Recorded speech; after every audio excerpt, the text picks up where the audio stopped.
I hope everyone had a good afternoon tea break. We are about to commence the last segment of the policy symposium, and I would invite the panelists for the next panel to come to make your way on stage, and it would be helpful if you sat in the order that your picture appears in. As with previous panels, I'm going to start with introducing the moderator for the panel. So for this panel on reimagining equity in higher education, we will have distinguished Professor George Williams AO moderate the session. Distinguished Professor George Williams AO is the Vice Chancellor and President at Western Sydney University. He is proud to lead an institution renowned for providing broad access to higher education and for achieving real-world impact through positive social, environmental, and economic change in Western Sydney and globally. Professor Williams commenced as Western Sydney University 5th Vice Chancellor in July 2024, bringing decades of experience as a constitutional law scholar and teacher, senior leader in higher education, barrister, and as a national thought leader. Thank you, George, and the panel. Thank you. That was a bit long, but that's okay. It's great to be here to be moderating this panel on reimagining equity in Australian higher education. And we're hoping from this we're going to get some new, exciting, provocative, different ideas, and it's a chance to think big and differently. And this is a session in particular where we really welcome your contribution as well. So we'll go through a chat where we have a chance for our panellists to talk a little bit, but not too much. So we have plenty of time for you. And then we've got Slido. We'd love to hear ideas. You might want to put something provocative to the panel to get a response. And it's a chance to open up and think big about these really important issues. So we've got, again, a really good panel here. On my left, we've got Sarah Bendall, who's joining us from the Australian National Student Ombudsman. Sarah, of course, is a recent appointment to that really important role from September 2024. She's a qualified lawyer. She's worked around these oversight mechanisms for the best part of a quarter century, I'm told. It's true. It's true. We've got Matt Brett, the Director of Academic Governance and Standards at Deakin University and Project Director for the Disability Support Program Capacity Building Fund Project at ACSES. Dylan Storer, who represents the interests of students as President of the Curtin Student Guild. He's also currently the President of UN Youth WA and is a passionate advocate, broadcaster and environmentalist. We've got Tracy Woodroffe. Tracy was a 2024 ACSES First Nations Fellow. She's a senior lecturer and researcher in the Faculty of Arts and Society, specialising in teacher education and the significance of culture and inclusive teaching practice. And, Patricia, I've got as well, went out of order there. Patricia Vermillion Peirce is a credentialed evaluator designated by the Canadian Evaluation Society, and she has over 20 years of experience delivering research and conducting evaluations for a wide range of international governments and agencies. And all of these people are very much distinguished as well by the contributions they've made, of course, through the publication that was recently launched. So they've thought about this, they've had some short, sharp interventions. Now we get to hear. I'll go along the panel. They've got a short chance to speak about their ideas. And in particular, we're asking them to talk about their big ideas in this space. What would they like us to hear before we open it up a bit further? So, Sarah, over to you. Thanks, George. Hello, everyone, and thank you very much for the chance to be on the panel. George has stressed short and sharp a few times in that introduction, so I'm going to be true to that. It was really great to have the opportunity to think about what a key change for greater equity is in the higher education sector and what still needs to change. Even though when I was asked this question for the publication, I think the NSO had only been in operation for 3 months. So I went with the simple response of a great change being the creation of the NSO. And I genuinely believe that. I think that the decision to establish a National Student Ombudsman's Office to enable students to escalate complaints about their higher education provider is a fantastic way to promote equity, because it helps individual students resolve their disputes, as well as amplifying the voices of students to affect systemic change through individual complaints. So we're being true to that at the NSO every day. We currently have had almost 3,000 students reach out to us. So 2,800 students have reached out to us, and we're currently working through around 2,100 complaints. In terms of a key change that I think needs to happen in the sector, I think that the sector needs to embed across the sector and within institutions a stronger focus on prioritising and respecting the voice of students. And I know that in my job, I've heard a lot from Vice-Chancellors and others about it being a difficult time in the sector, and I understand that. But as George said in his intro, I've worked in many sectors. I've worked in the health sector, I've worked in community services, so in child protection and residential care. I've worked with homeless people through public housing. I've worked in access to justice in the legal sector through legal aid commissions, and I can honestly tell you that in every sector I've worked in, there has been the same comments about it being financially challenging and difficult. So I think that even though that is the case in the higher education sector, the importance of prioritising and respecting the views of students and really putting students at the forefront of priorities, of university priorities, is what needs to change. And if you've read my article, you'll see that I quoted George, and I did that without knowing that some months later we would be sitting on a panel here. And George, that was comments that you made, that I've heard you make a few times now, around at your uni it being the year of the student, and that in fact every year for your uni it is the year of the student. So, you know, maybe you can tell us what you've been doing for the I can't, I'm the moderator, so it's okay. I knew he was going to say that, he was forewarned. Well, maybe we can tease it out of you a little bit later. So I think that is what's needed, really strong and consistent leadership that does prioritise students in everything that universities do, and hopefully that's short and sharp enough. That was good. It was a bit cheeky to promote your own agency, but that's okay. That's okay. And I think if you hadn't, perhaps, you would have been in trouble. So that's my number one job, raising awareness. True. That's right. Thank you, Sarah. And we've got Matt up next. Yeah, thanks, George. And short and sharp. I'll try and be as brief as I can, but I sort of think I've maybe got about 5 or so minutes, given Sarah was a little bit leaner in some of the detail just there. But no, I'm joking about that.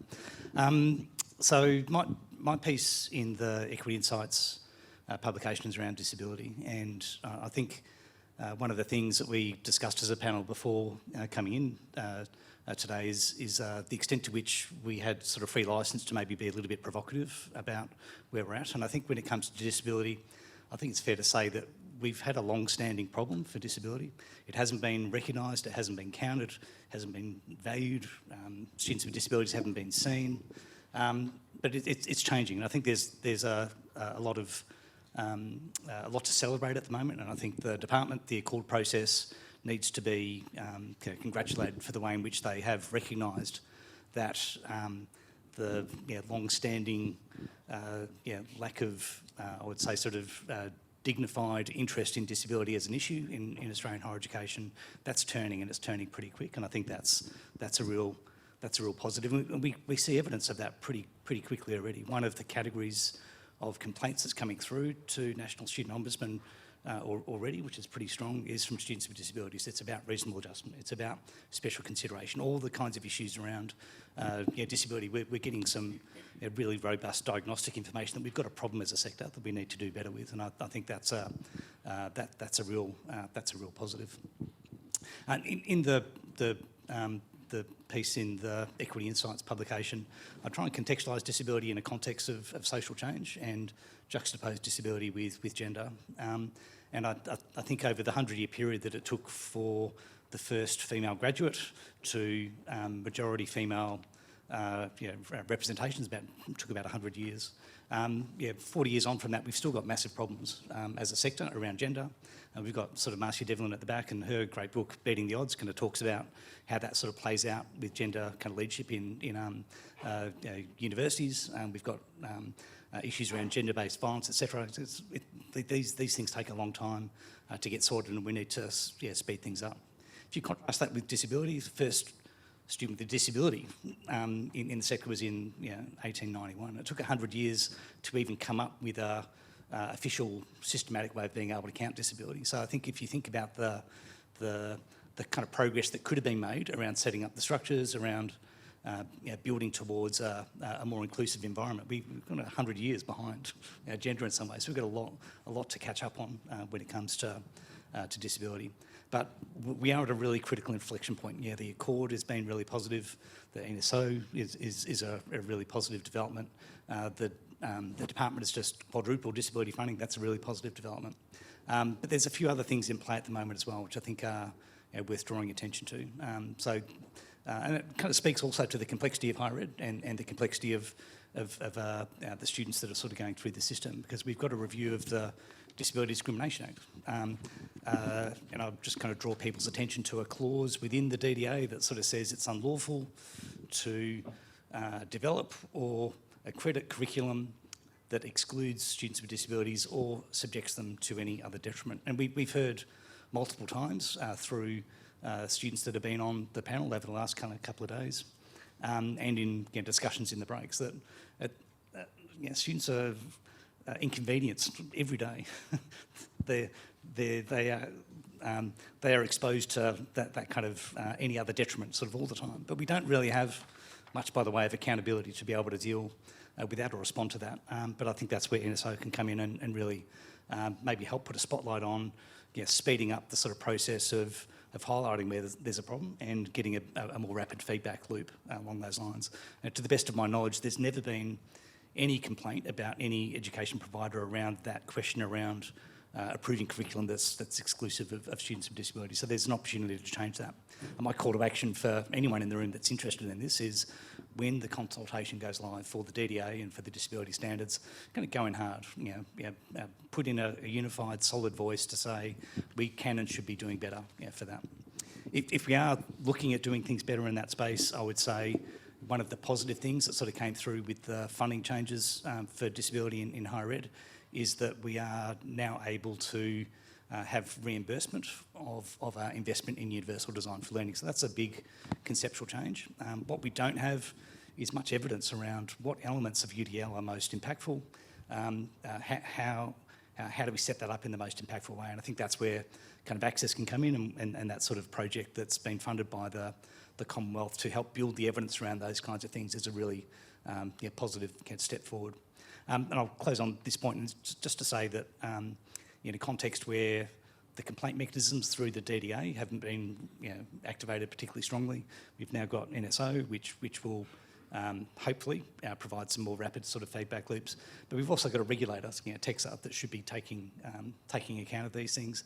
And it's just hit the news over the last kind of week or two that TEXA's having its regulatory powers revised. There's an opportunity within that to also say, to what extent should equity indicators of one kind or another be part of the kinds of things that TEXA are looking at in terms of systemic risks that they can then intervene with across the sector. And there may be some in the room that say, oh, that's just more red tape or more regulation, etc. But I think we need to take this more seriously than what we have. 100 years running behind some of the other groups for disability.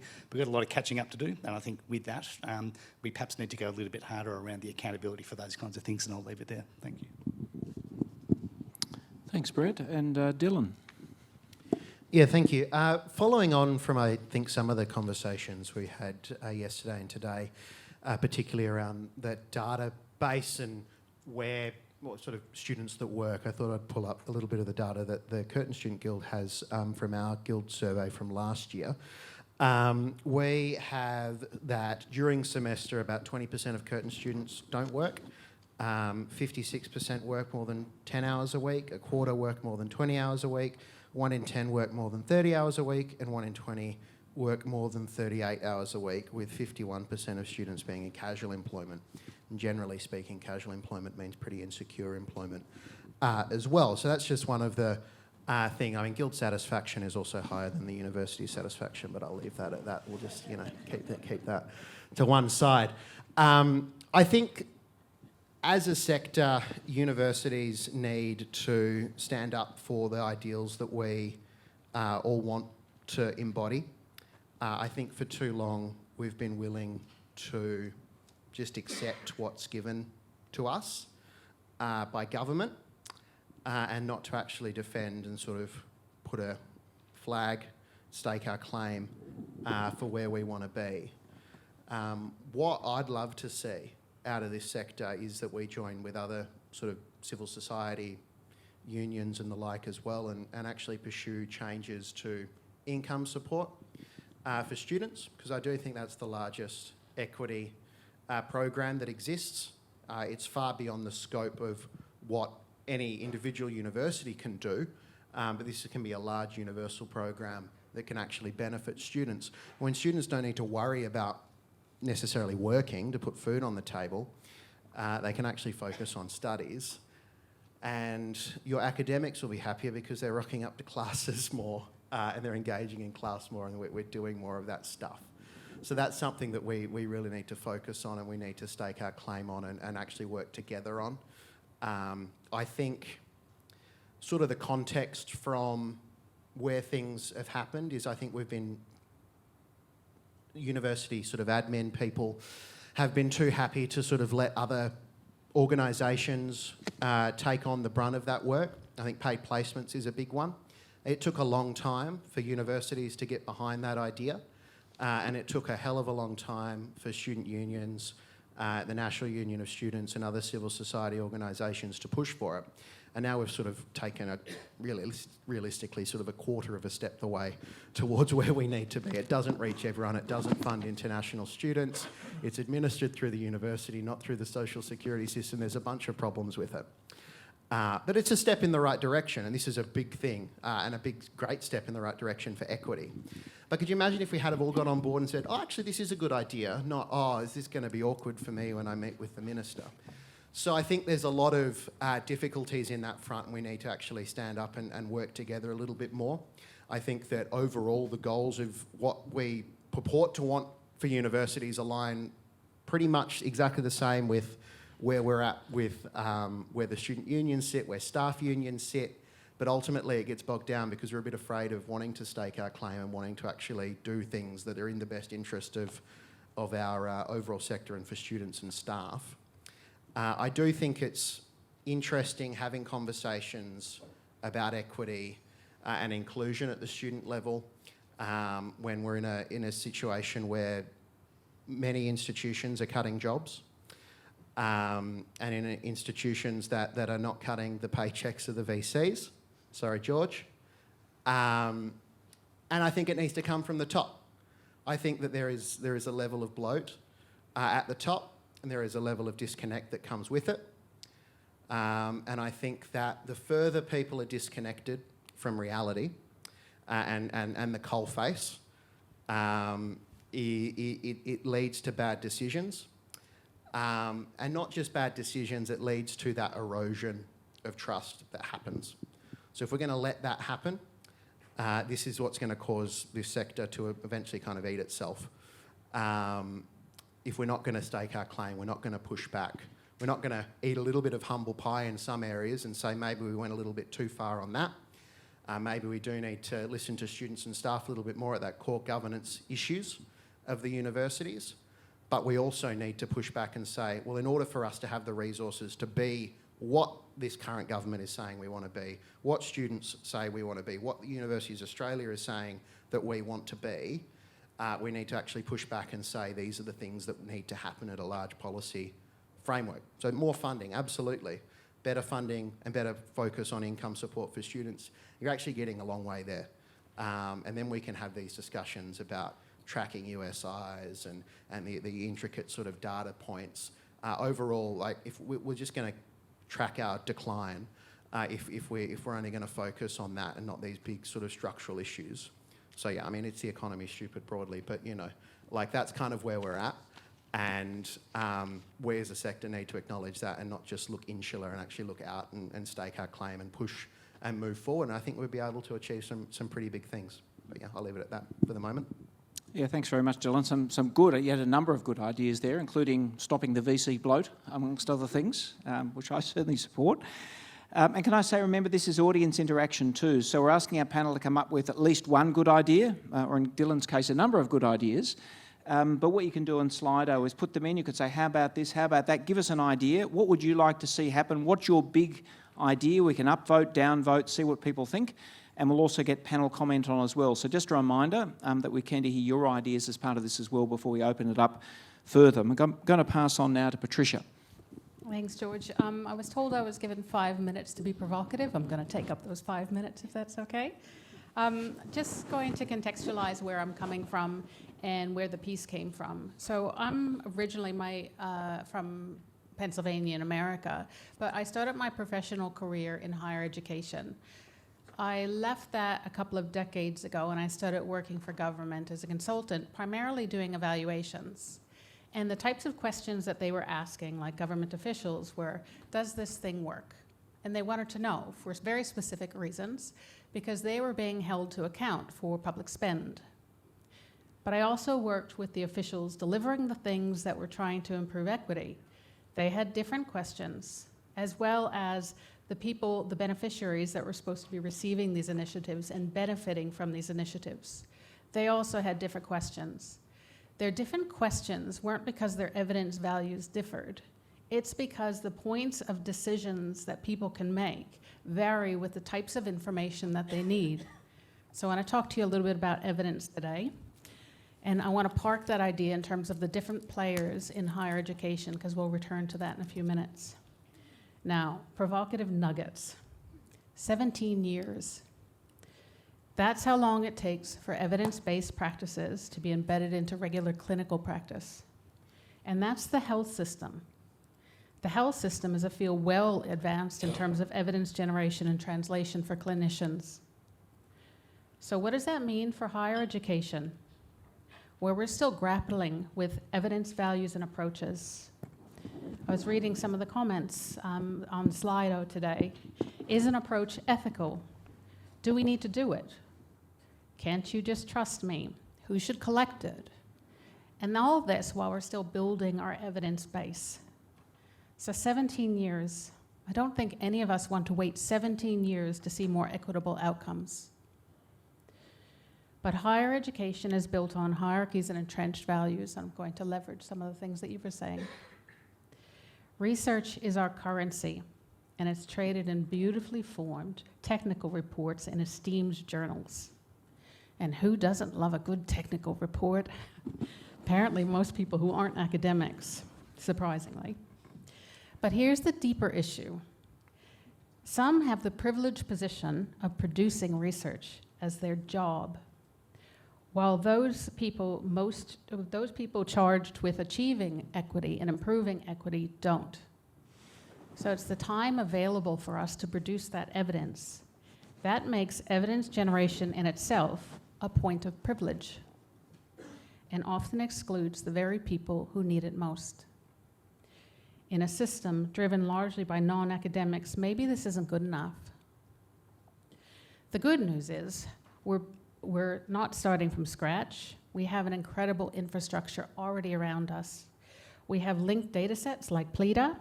We have research reports registries like the APO and ACSES trial registry. We have evidence reviews like the What Works Clearinghouse. We have evidence summaries like the Education Endowment Foundation and TASO over in the UK, and ACSES will be building these as well. And these are treasure troves of evidence.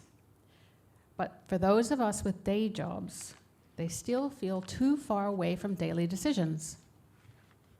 Oftentimes, these evidence tell us if an initiative works overall, but not how to adapt it in next week's outreach program, or how to accommodate the needs of specific user groups and specific student groups.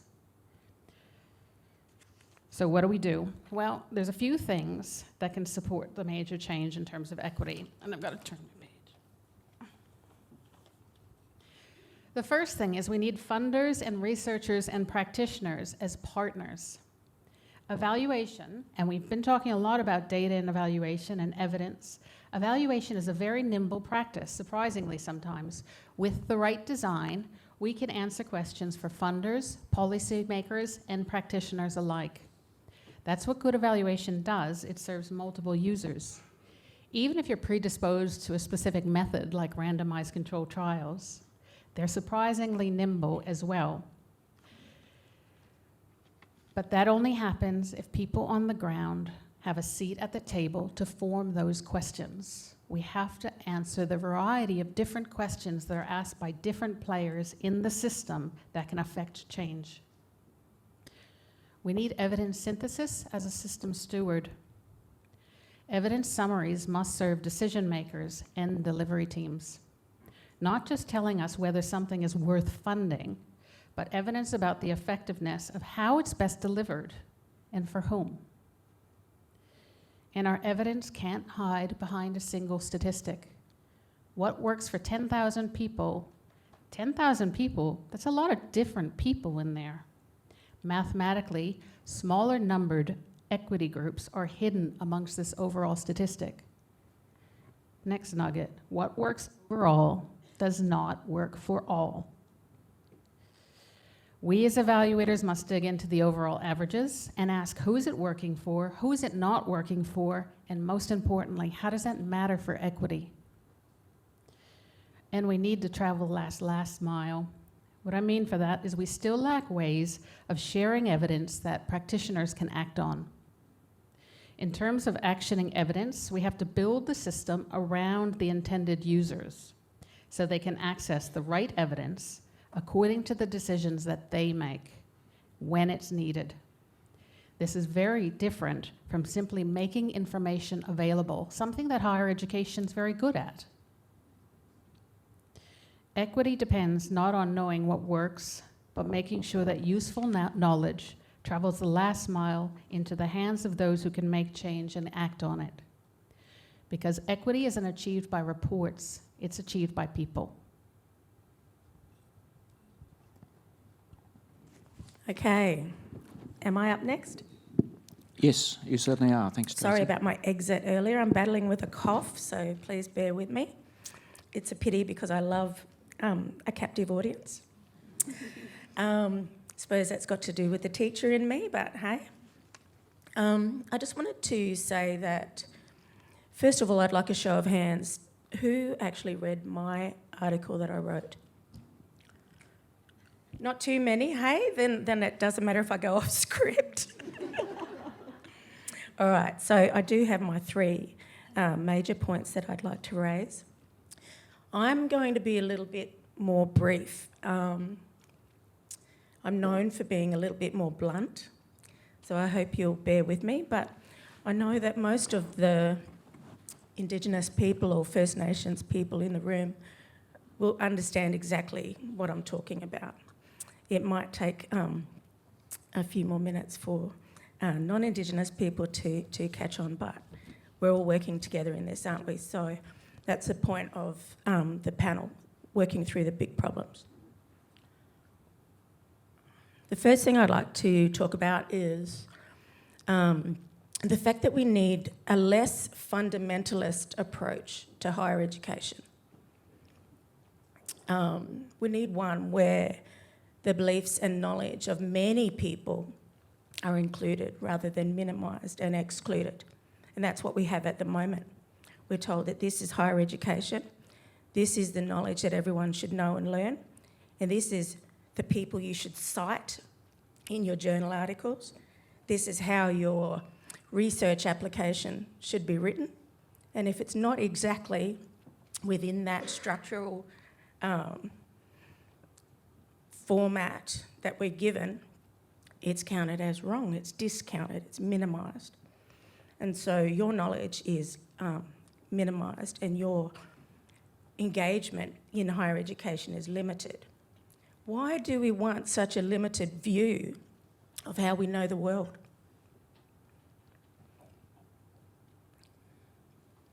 Okay, the second point.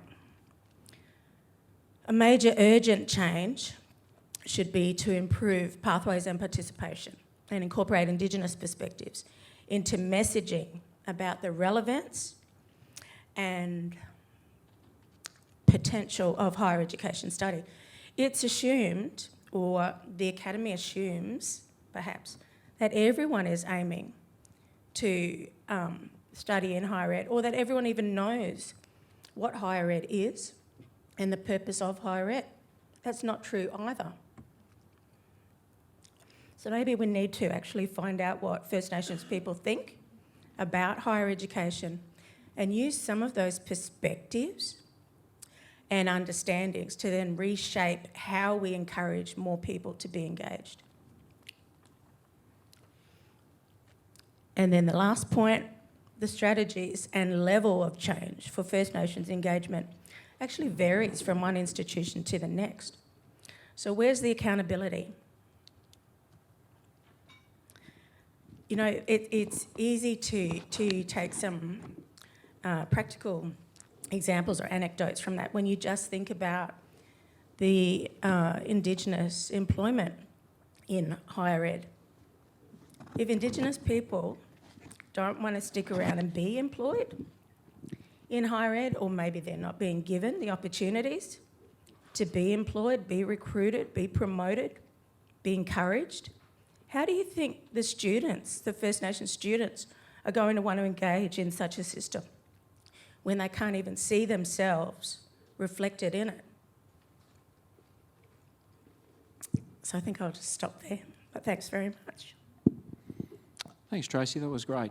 And we're going to have a bit of a chat, then we're going to open it up. I will take Sarah's bait initially, just to talk about... I love it. Go, George. I will. I mean, Sarah asked about the Year of the Student at Western, and I suppose I did that partly because that was my big idea. And my big idea was, how could I communicate to our community that students were at the centre of everything we do? So that symbolic gesture of declaring this year to be the Year of the Student at Western was trying to galvanise people in that way. But what it also did was it tried to send a signal to people that it wasn't just prioritisation, but every single person at Western has a role in supporting our students. And as I said, you can be an accountant, you could be a security guard, you could be a teacher. It actually doesn't matter. Every single person has a role to play in creating a welcoming environment, supporting our students. And one of the really good things I saw is people actually just getting out during Welcome Week who weren't teaching but actually looking out for students. Some students got mobbed, I think, to sort of say, do you need some help? Do you need to get a coffee? And the feedback was really good. People felt really empowered to actually, everyone had a role to play, every single person. And so that was our big idea.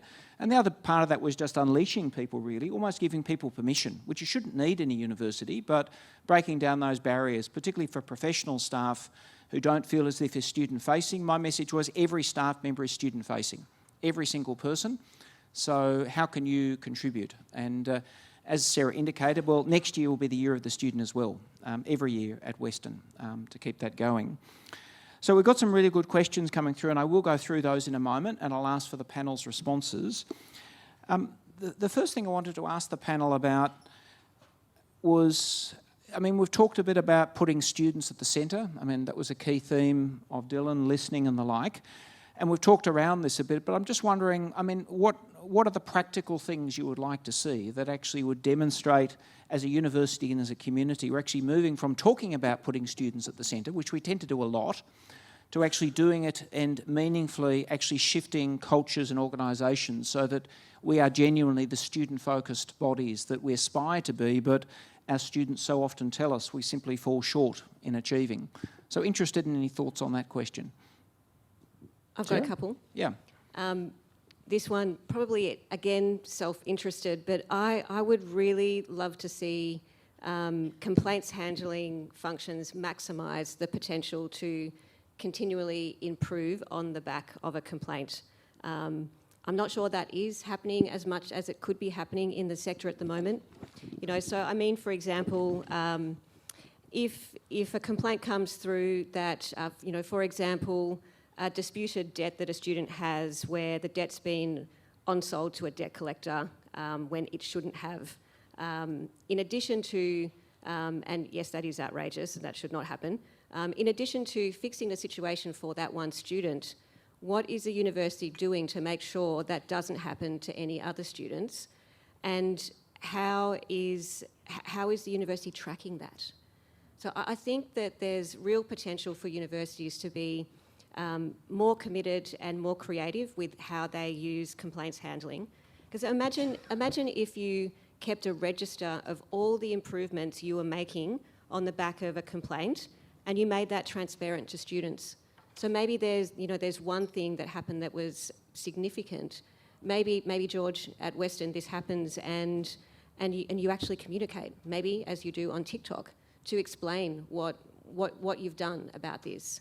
I think that shows great transparency, great accountability, and it reinforces what I was saying before about the fact that prioritising students and putting students at the centre is essentially about respecting students, and that demonstrates respect. The other one that I would plug is empowering staff to make fair decisions.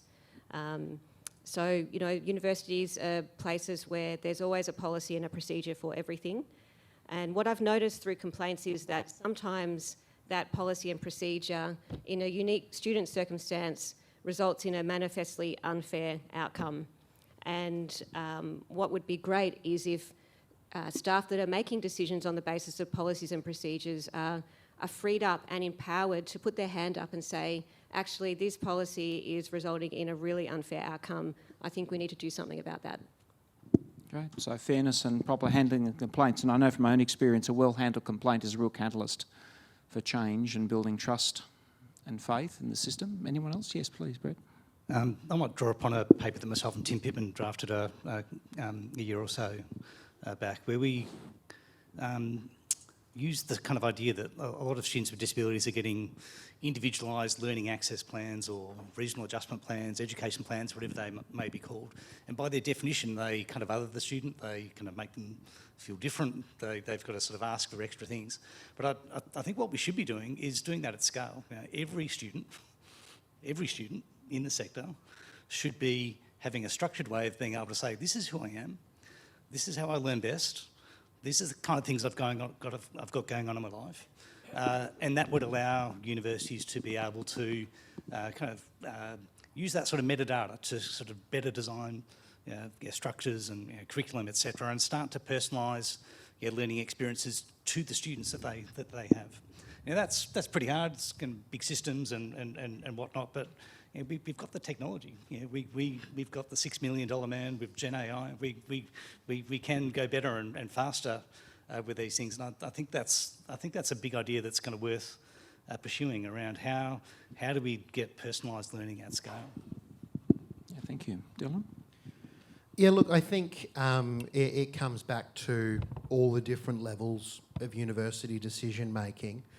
I think one of the really good things that Western Australia has done is the student guilds, which for those that aren't familiar with the term, it's just our student union, but we're, I think they have guilds in Queensland and WA. It's a bit of a, I like it, it's nice. But anyway, it's they're in WA, they're part of the relevant university acts that establish the university, so they're part of the infrastructure and intrinsically linked in there.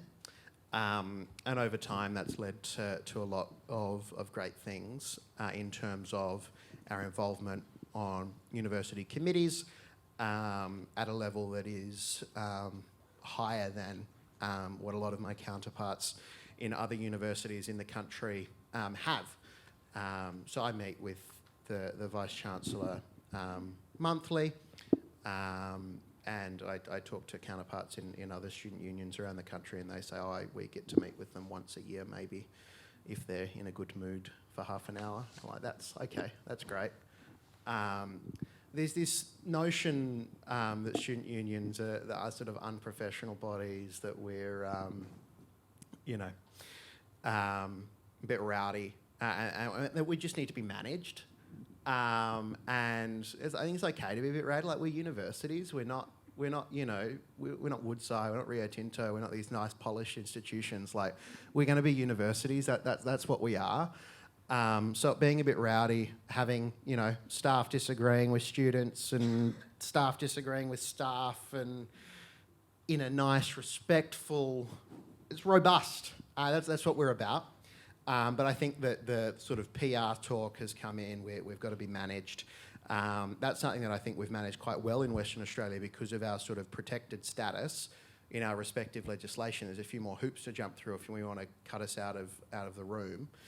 There's certainly more things that can be done. Another thing that's happened, I mean, we've had 50% SAF in WA for many, many years now, and we're only now implementing 40% SAF. And again, we're seeing from Eastern States universities is, how can we manage this? How can we manage the students so that they can be trusted to spend? We've been doing it in WA for years. We've been managing, legally, I'm the CEO of a $13 million organisation with about 200 employees. And it's managed professionally, it's managed with staff, we've got audit, and we've got risk, and we've got all of these things in place. So really voluntary student unionism ripped that out, and it does need to be rebuilt, but it needs to be rebuilt with that idea of having students at the core of that. And having students as active parts in all levels of the decision making of the university. One of the things I'd love to see at Curtin, and one of the things that we're pursuing at the moment and have been, is enshrining sort of my role as Guild President and our postgraduate president to be members of the University Council. I'm currently on there, but elected through a separate independent election. And there's this notion out there, and it certainly exists on councils, that we will only have good governance of universities if the majority of the people making decisions aren't connected at all to the university. And that's certainly the makeup of the University Council at Curtin. The majority of people are independent, not connected to the university. And then of the people that are there from the university, obviously you've got a number of people that are, the Vice-Chancellor is also a member of the council, but holds a very different role in terms of the council's there to, hold them and their decisions and make decisions on behalf of the university. So it's not bringing that perspective in. So there is a disconnect that exists, I believe.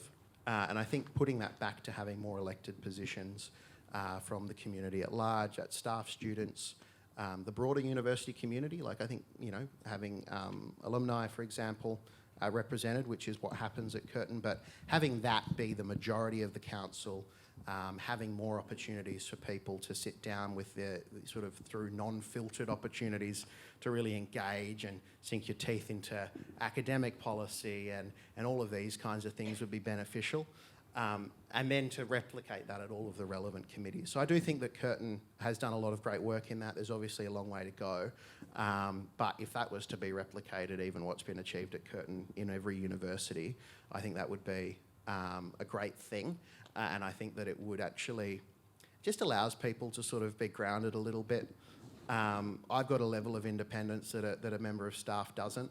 When talking with the Vice-Chancellor, I'm not accountable. I can't be disciplined in the same way a staff member can, or in that way.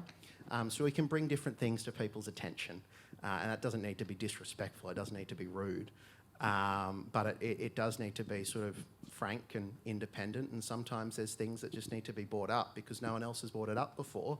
And the levels of bureaucracy at the university churn in so slowly that sometimes just something that can be fixed like that can be fixed. And that has happened at Curtin many times this year. I brought things up and it can be fixed. So that's the level of access that's needed by students. We're obviously accountable. I'm up for re-election next week, so wish me luck, or not. But we're accountable to the students, so it's ultimately will be up to them to see whether they like what I'm doing, and then we'll go back and keep pursuing what we want to pursue. But that's I think if that's part of rebuilding that sort of vibrancy on campus, it's having those bodies there, clubs, societies, those kinds of things. Important conversation to have is how we replicate that online, student representation online. We're certainly not doing the best job at the Curtin Guild of that, and that's something that I want to focus on as well, is for these online students and students that aren't coming onto campus, what we can do to make sure that their voices are represented there as well, on global campuses and the like, which is obviously a trend that many more universities are jumping on as well, so how we can embed that into decision making. Thanks, Dylan. As I say, vote early, vote often. Patricia, do you want to say anything on this one before we go to the floor questions? Sure, thanks, George. Just with regard to student-centeredness in evaluation practice, if you think about randomised control trials and quasi-experimental designs, traditionally they're done in a way that focuses on outcomes, and in this case we're focusing on outcomes for students. So we're looking at success for students. However, it's not just there, and I'm particularly proud of the work that ACSES has done in the Trials and Evaluation portfolio. That's what I could speak most to. And that's in how they designed the grant funding to enable and to center on equity practitioners to access the information that they need, as well as identifying what works. So the process has allowed equity practitioners to sit at the middle. But what's even more important is what I keep seeing through seeing more applications come in. They're embedding students within the process. And that's fascinating to see. More often than not, it's a sense-making session at the end. And the sense-making session is nothing more than looking at the evidence and saying, okay, what does this mean to you? How do you interpret this? What does this mean for us and informing the future? That is student-centered in terms of use of evidence. What I would like to see more of is students embedded in the evaluation process. Traditionally, trials are done by specialists, impact evaluation specialists that work in that specific variety of impact evaluation. And quite rightly so, it is a specialist skill that's required, so I'm not saying to get rid of it, but what I'm saying is to embed that capacity building, not only across the sector with regards to practitioners, whoever else wants to learn about impact evaluation and how they can do it themselves, but also how do we build that pipeline of skills with students? How do we get them involved from the beginning, setting those questions? What are their questions of interest? How can they make change from their level, as well as equity practitioners, funders, policymakers, as I was saying before? Thanks, Patricia. So what we've got now is we've got a number of questions and ideas that have come through, and I'm not going to ask the whole panel to comment on either one. We'll only get through a couple if we do that, so we'll just take one or at most two comments, just to get some reactions and see what people think. And you'll see on Slido, I mean, what's immediately striking to me is the top three upvoted are all about leadership. So we're talking about student equity, but the top three all identify leadership within universities as being obviously one of the key issues that we need to tackle. And the first one of those is about underrepresentation in leadership, perpetuating systemic inequities, increasing diversity in power is essential for inclusive and culturally safe environments. Any thoughts on this one? Sarah? I completely agree with that. I think that people need to see themselves reflected in leadership, and if that's not happening in higher education, then those within leadership need to try even harder to ensure that they are demonstrating that they're listening to all students and welcoming all students. And I think for me, the real question with this one is, I mean, I think as the panel would say, absolutely, is how you achieve it and how you actually embed practices within universities. I mean, this is a real issue for us at Western Sydney University. We're one of the most multicultural in the country, enormous diversity, but we don't have that diversity fully reflected in our top leadership. So one thing we're looking at next year is leadership programs to actually accelerate promotion for people, and particularly to overcome some of the barriers that exist within the university. So it's the sort of thing we're looking at. I don't pretend it's easy, but without intervention, it's hard to see that universities are going to actually achieve the proper representation. The next one is require university executives, at least those in academic leadership roles, I mean, I'd go for professional roles as well, why limit to academic, to return to teach every few years so they can truly experience current student needs. What about you, Patricia? Any views on that? You want to get your VC back in the classroom? I go in and out of education periodically, and I must say that I would fail to integrate into the student system easily because, you know, the grey hairs on my head. I don't understand the systems and processes that you have to engage in order to be successful. So yes, I think it would be a tremendous activity. But not only that, to be supported, like through enabling programs about how do you engage with the system in a successful way. But good idea. Yeah, Matt. I'm just going to pick up on a point that was made earlier around the distance that senior leadership have from the reality of what it's like to be a student, etc. So I'll just take that a step further. So it's not just maybe get some of your leadership to sort of get active in research and filling in ethics applications or kind of teaching and sort of dealing with the elaborate interfaces that we've got as universities, but maybe enrol as a student, you know, maybe see what it's like to kind of step through what are still in many universities, very arcane sort of bureaucratic interfaces, which are really, really hard to navigate. And I think the more that we would be able to expose our leaders and our staff to the reality for students, I think the more the penny would drop and say, actually, we've got to fix that pain point. That's a contributor to the summer melt if we were having an equivalent in a Australian context. Yeah, thanks, Matt. Like, I can't help myself, but I absolutely agree with that one as well. I must admit, as a VC, if I think of the most impactful things I've done in my year as a VC, one is teaching, so I'm out in the classroom a bit. The second is actually not just teaching, but actually answering student queries at our Student Services Hub. And that probably was the most insightful thing I've done, where I've realised how broken our systems are, how good our people are, but the difficulties our students face. And the other one is actually serving food to students at a food pantry, and actually just talking to students coming in, why are they there, the loneliness, the hunger. I mean, I think as a leader, if you're not doing that, how do you possibly understand actually the needs of your students? So for me, yeah, I mean, I've said to all of my senior leadership, they've got to be out there. It doesn't have to be teaching, but they must be doing student-centred things regularly just to hear directly from students. The next one actually isn't a leadership one. It's from John. Drop Centrelink independent age from 22 to 19. Let any student who shows they have to work to study access study allowance, not based on the parent's income. Dylan, is this one you want to have a go at? Yeah, well, I mean, I've certainly experienced that. Growing up remote, so I'm from the north of WA, so my parents made a bit more money than they would have in their jobs down south, but obviously have much more costs as well. So it's not like it's a... so in terms of those income thresholds, certainly impacted me. I've applied quite a few times early on and have been unsuccessful and weren't able to meet the threshold. So it is quite a tough system to get into when you're younger. So it certainly needs to be lowered. You're an adult at the age of 18. Your parents aren't legally required to look after you, and a lot of parents don't.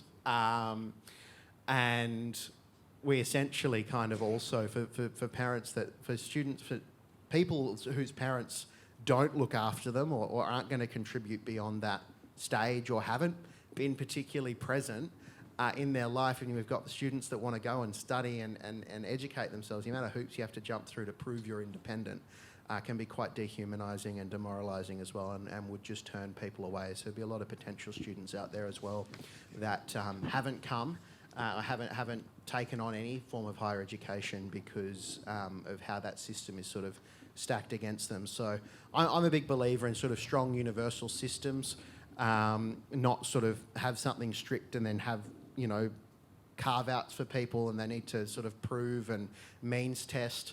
So I think if we have some of those things in place, the benefit will be immense. Not much in the same way that in the years where there was free tertiary education in this country, the leap forward that occurred then in terms of people that had never considered higher education before that suddenly reached out and engaged in higher education, who contributed so much to this country. Those are some of the reforms that would actually, I think, put a huge leap forward for us as a broader universities community in the country, and also just contribute greatly to our sector, but also to the country more broadly as well. So yeah, I certainly agree. I think that's one of the biggest levers that the government has, and not just for school leavers as well. Obviously, there's a lot of students that aren't school leavers now as well. Making that seem and destigmatising income support for a period of time while you're going to study. It makes complete sense. You can dedicate yourself to your study, you can get through your course quicker. One of the other things and one of the levers that some universities have and have been very eager to sort of hand away to for-profit entities is student accommodation. And this is one of the big issues we're facing at Curtin at the moment is there were deals signed years ago, and now our cheapest student accommodation is still up there, you know, about $17,000 a year. In rent and other fees. So that's just unattainable for people that are on income support. So these are one of the things that I think one of the biggest equity levers that the universities actually can pull is actually having student accommodation not run for profit on campus that's available for students, and sort of stepping away from that over-reliance on the sort of scholarship system and means testing people that can get access to affordable housing, and sort of treating that as as the right that it needs to be. Just because the housing market is bad doesn't mean that we need to be taking a lot of additional money from the sector, from students essentially. So I think that's one of the big things that can be looked at. That all ties back into the big funding, all of the stuff. It comes back to us pushing forward and actually getting what we need from government to thrive. But I think those are some of the key areas that we can actually look at as well. Thanks, Dylan. Anyone else on this one about income support for students? Or again, I think we're basically supportive of a universal basic level of support so students can study. I don't know whether, Sarah, is this an issue that's coming up at all in your work? Well, there's a number of complaints about fees and refunds, which suggests that, so that's at about 14% of all complaints we receive, which tells us that cost of living is a challenge. Students are complaining because they don't have money they can't afford to wait for a university to provide them with $2,000 that's owing to them in a bond refund, for example. So, I think that anything we can do as a sector or more broadly to ensure that students don't have that layer of financial stress is worthwhile. And the food banks, George, and I know other universities are doing similar things this year, which I know are really, really well received and appreciated. Thanks, Sarah. So the next one's from Hannah Forsyth. Great book, Hannah. Elect university leaders from academics and professional staff who then, it looks like as a form of punishment, will return to their jobs and be subject to their own policies. Perhaps a just form of punishment nonetheless. But I think the idea is a more democratised form of university leadership. I mean, it's been a major theme, particularly upon university boards and councils at the moment. But I think Hannah's suggesting that actually we elect university leaders and that itself might lead to better equity and outcomes in some ways. Yeah. So one of the things I do in my day job is to look after elections at Deakin University, and I think I don't disagree with the sentiment. More elected kind of roles, etc., is a good thing. But I would just encourage people to sort of maybe kind of probe in your own institutional context to see what the kind of voting pattern rates are. For an Australian election, we're up in the high 80s, 90s. I understand that it might not be quite that high in most universities for elected positions, and I think that tells us something around the strength of democracy, the strength of student engagement, the strength of staff engagement, just on that stat alone. So I just encourage people to get engaged, to get engaged in the elections that are available in your context, but also probe and sort of push to see whether or not the level of engagement that is evident in your context is what you think it is, and I think you would probably find that it's much lower.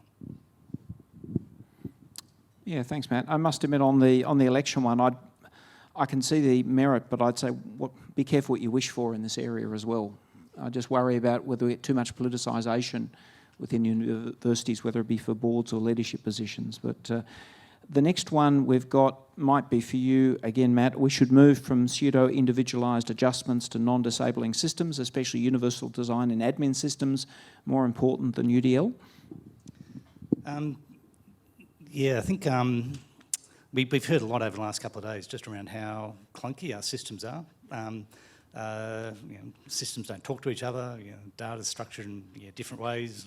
The list goes on and on and on. I want to kind of call out ACSES, the Australian Disability Clearinghouse for Education and Training. We've got Rebecca Morris in the room, and a year or so back there was a program launched to sort of work with the kind of chief information technology officers of university to come up with an accessible procurement kind of program. And I think my understanding with that is that strong interest in sort of saying, we need our systems to be more accessible, we need our systems to be more effective.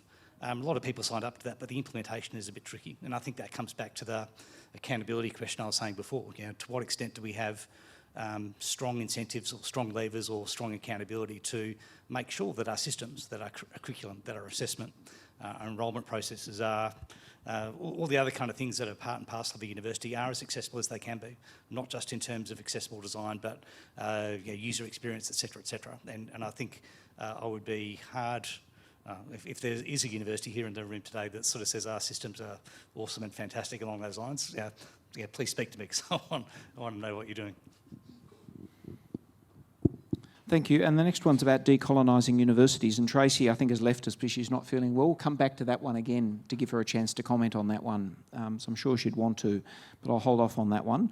And we've got Kirsten, a nice easy question. If the uni system was redesigned from scratch, without the systemic factors that have entrenched inequality, how would we design it? How far off are we? Well, a long way off, I suspect. But any ideas, if you were really doing blue sky thinking and we weren't subject to the current structures, what would you like to see by way of starting from scratch?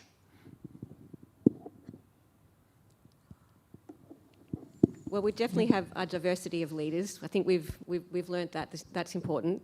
I think we have free education. I'm looking at a lot of people that I'm not seeing a lot of nods. I'm seeing shaking of the heads. George, what does this mean? Not free education. Well, in my world, we would have free education. I don't know, what else? Matt, what do you think? Yeah, this is kind of jumping into sort of fantasy land, I've got to say, in terms of my own personal kind of dreams and aspirations. Like, we're getting to the end of the event. Yeah. Fantasy land is probably right at this point. So.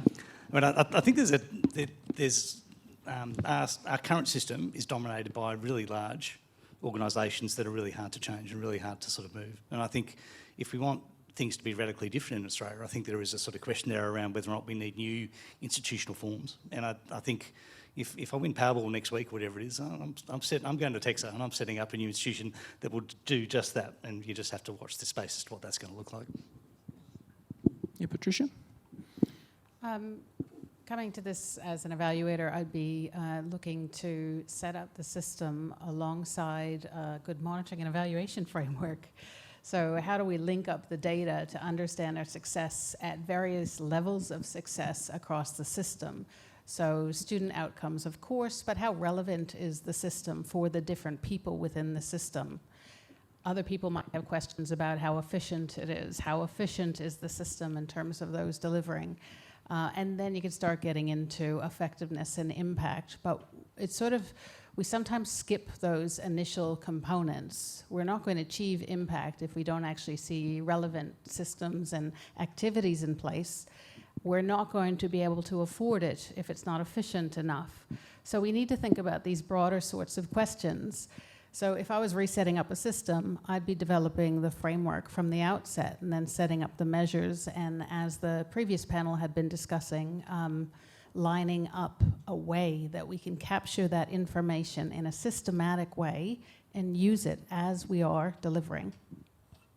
And maybe set up a university as a large randomised trial or something, see how we go. But so Anonymous, how is centring students in education a big idea? Well, it shouldn't be, if we actually did it perhaps. Why is this not the base level of the tertiary education? Matt? I might kind of throw it back to you, George, and I think what you have just kind of shared with us today around the kinds of things you're doing as a Vice-Chancellor,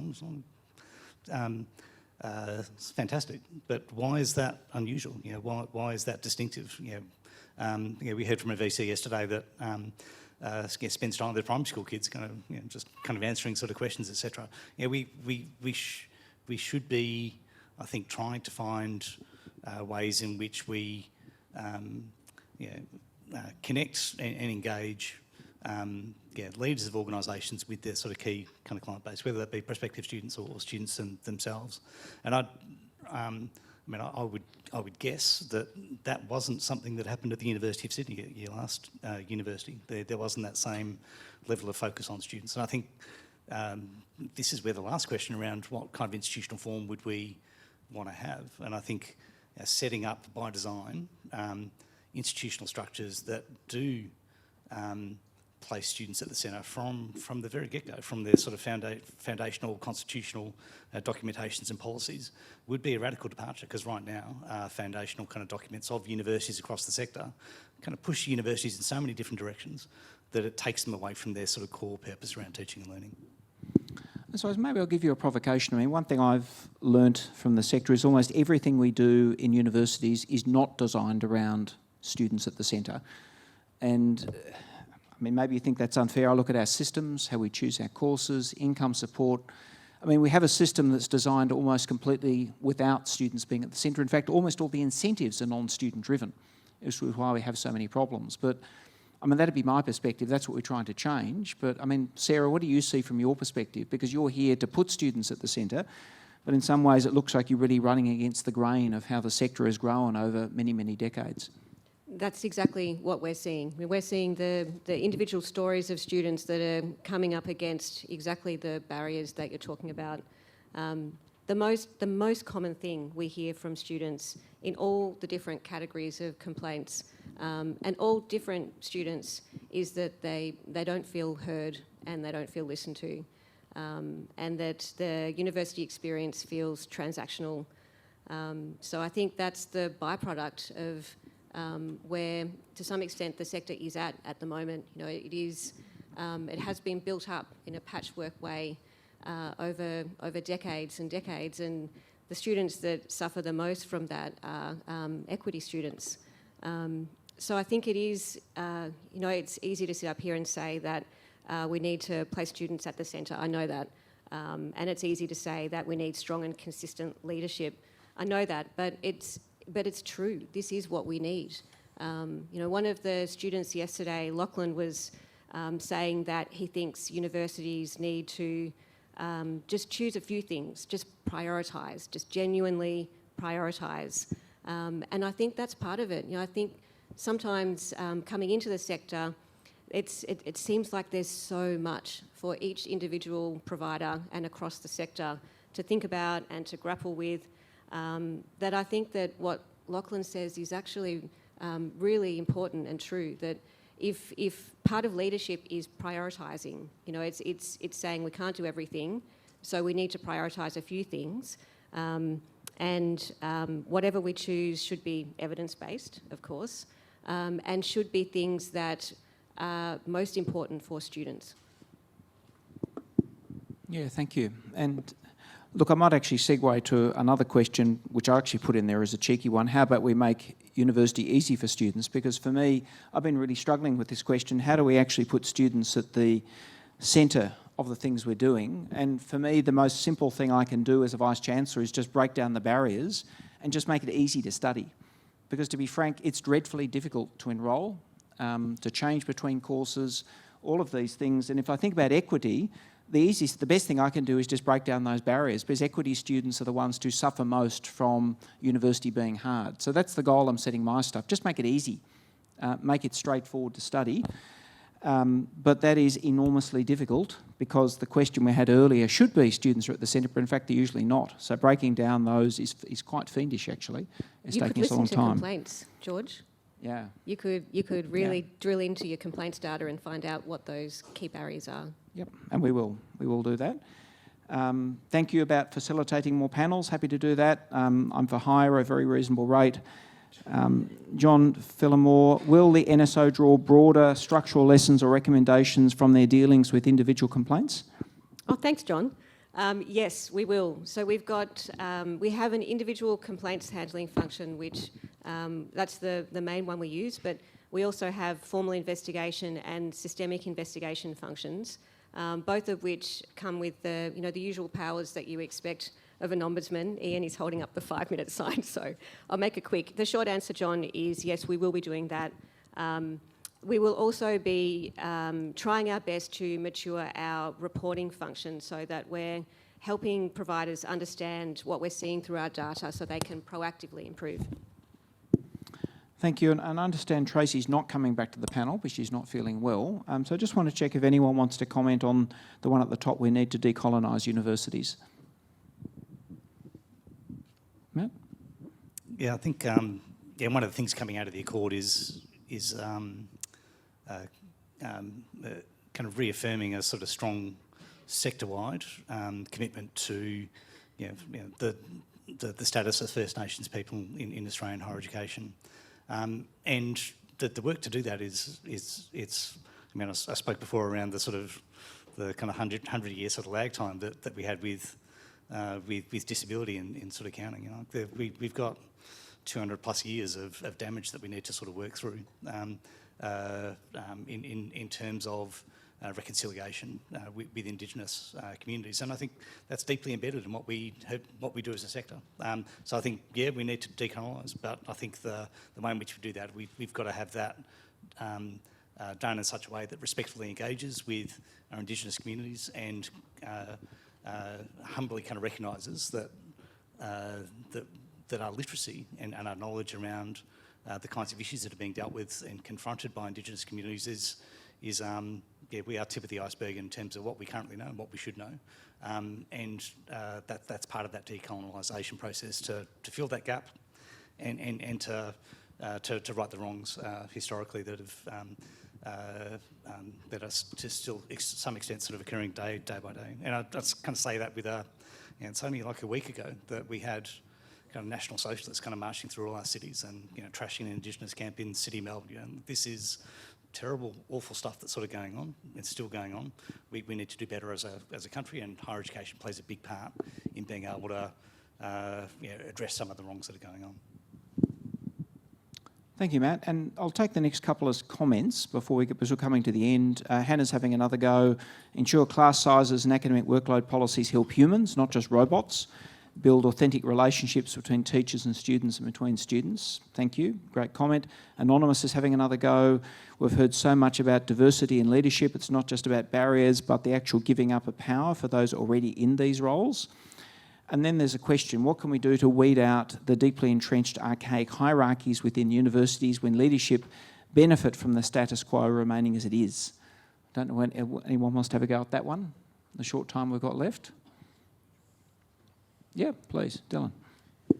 Well, I think we need to just keep pushing back, and I think, as I sort of said earlier, there's a level of humble pie that needs to be eaten. I think we can't just resign ourselves to being victims of poorly thought out government policy. There's a level of agency that we have and that we need to accept a level of responsibility for the position that we're in. And we need to be willing to listen to students, to listen to staff, and to engage on that front. I think on the earlier comment as well, it's certainly one of the biggest things that we're seeing through the Curtin Guild is that particularly as students first come into university, everything's very generic. They're very large classes, so sort of first year opening units. And you can, if you don't build those sort of connections yourself, feel very isolated from the start, and that can really affect success rates. But yeah, on this, I think it's just a case of us keeping to push back. I think all of us need to engage at an institutional level, but also at an individual level with these conversations, with the things that are happening in the space, like university governance reform at the moment. And we need to be willing to, stake our claim and keep pushing forward and be a bit unapologetic in that.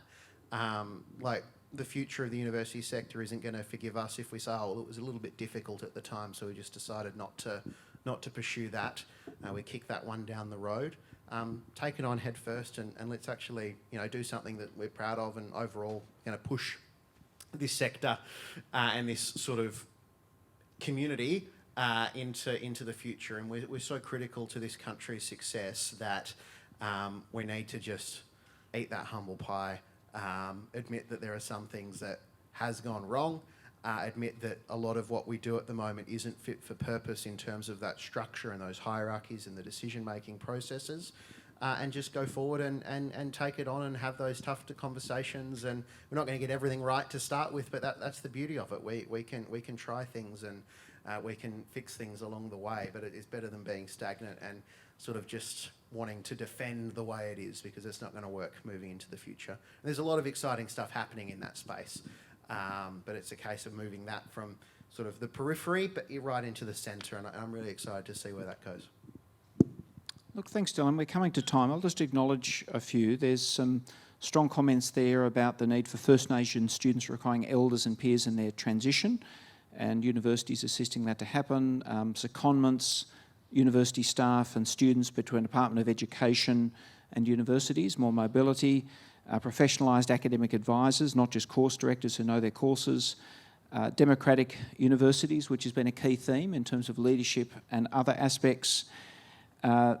Schmidt has suggested, Sarah, you should start publishing league tables of fully adjudicated complaints against universities, controlled for student populations.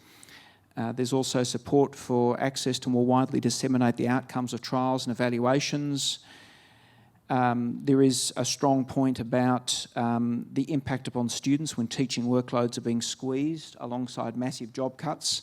And that's absolutely true across the sector, including, I would say, very sadly, at my university. But the one I actually want to finish on is the one down the bottom. And Leanne, I don't want to put you on the spot, Leanne Holt, but with Tracy not here, I just want to check if you did want to comment at all yourself on the decolonisation. We've had a few Indigenous-specific questions, but feel free to say no, but very happy to give you the last word in case you'd like to say anything on those things. Thank you, and thank you, Matt, for answering that question. And I agree with what you're saying. However, I think that we need to look forward. I think that we're always, for so long, we've been responsive to what's going on and trying to keep up with what's happening in the sector. And I think that we need to move to start looking at where do we want to be in 20, 50 years' time, and understanding what are the strategies and priorities to actually meet the aspirations that we want into the future. And so look at the moment, there's lots happening in the sector, and there's lots of legislation change. We've got the introduction of ATEC and all of the other things we've talked about the last 2 days. And I'm just a bit angst to use the word reconciliation. I think that needs to be something more now. We've been educating for so long, and we've been rolling out cultural responsiveness training and cultural safety training and cultural whatever else training. I think now is the time that we just need to get on with it. We need to position ourselves in the future instead of actually continuing to be responsive. We need to be proactive, and I'll leave it there. Thank you. Thanks, Anne. Appreciate you helping us to finish up the session. Look, thanks very much. There's a lot of great comments there. Really appreciate the great ideas. I think the idea for this session was to continue Dylan's food metaphors, to give you a smorgasbord of ideas. Not just humble pie, but good ideas to think about. There's been a lot of really interesting and a lot of themes actually that have emerged about actually how critical leadership is, for example, Shamit, in terms of student access and equity and the like, along with other themes around workloads, democratisation. There's a lot of really interesting things that have come from the audience. But can I just say particular thanks to our panel for fielding unprompted all these questions from the floor. Thanks for your contributions, and thanks for joining us today. If you can give them a round of applause. And thanks, George, too.